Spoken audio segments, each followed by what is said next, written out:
For decades, I poured every ounce of my energy into a single goal: being a good man. I wanted to be a reliable husband, a patient father, and a reliable leader. But every time stress, criticism, or conflict hit, my system crashed. I would emotionally shut down. Instead of connecting with the people I loved, I shifted into a cold, defensive state, treating them like problems to be solved. In leadership, there is a concept known as the lid. It is a ceiling on your potential. No matter how hard you push, your ability to lead others is limited by your own emotional maturity. I realize that sheer willpower is insufficient.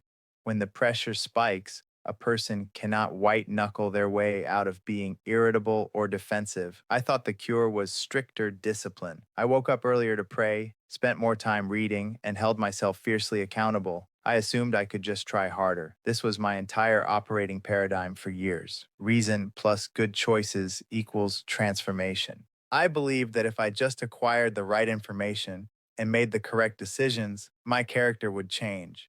But the gap between the change I sought and the reality of my life kept growing. None of these disciplined methods produced lasting results, leaving me with a quiet, growing desperation. I began to see that the problem wasn't a lack of faith. I was attempting to drive change through a sense of threat, a constant to perform that left no room for actual growth. What feels like leadership burnout is often a biological misdiagnosis. To actually transform, we have to look past our habits and understand the mechanics of the brain. The left hemisphere is our analytical center, fueled by logic and fear. During conflict, this system locks up, shutting down empathy and forcing a fight or flight response. To break the cycle, we engage the right hemisphere's relational circuit, which runs on a different fuel: joy. Neuroscientists define joy as a high energy state where another person is genuinely happy to be with you. It functions as a specialized biological fuel for the brain. You cannot think your way to emotional maturity. To survive high stakes stress without melting down, a leader has to actively engage this right sided relational network. This brings us to a practical method for building that maturity, known as the RARE framework.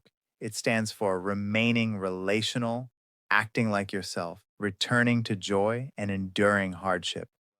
This is the process of metabolizing pain. Just like your physical body digests food, an emotionally healthy leader processes difficulty.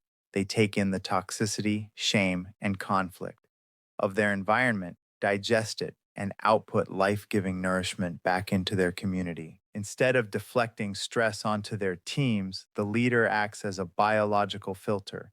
They deliberately absorb the blow, stopping the cycle of trauma in its tracks.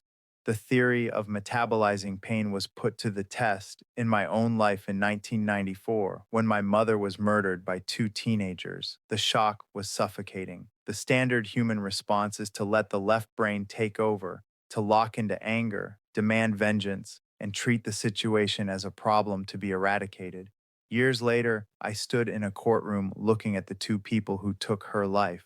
And in that moment, I made the choice to offer forgiveness. I didn't excuse the crime, but by forgiving them, I took an agonizing trauma and processed it. I metabolized that violence and outputted grace. If the human spirit can metabolize that level of pain, it proves the power of this operating system. It means we have the capacity to overcome any everyday conflict in our homes or our organizations. Most leadership models run on upward mobility, amassing influence, and proving you are the smartest expert in the room. But there is an alternative model known as kenotic leadership. Kosis means self-emping. We see this in the account of Jesus, who stepped away from a position of power to wash the dirt off his disciples' feet out of pure attachment love. To adopt this model, you have to relinquish the idol of being the fixer. You have to lay down the need to always have the right answers and control the outcome. Sustainable influence does not come from climbing higher to command problems. It comes from stepping downward to connect with people.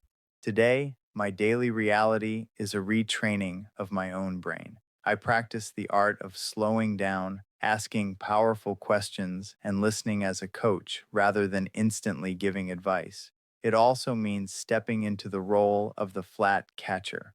Instead of getting defensive, an emotionally mature leader absorbs community frustration and repents on behalf of others to restore peace. When leaders abandon fear and lead from a place of self emptying joy, they move beyond basic survival. They transform hardships into a source of life for others.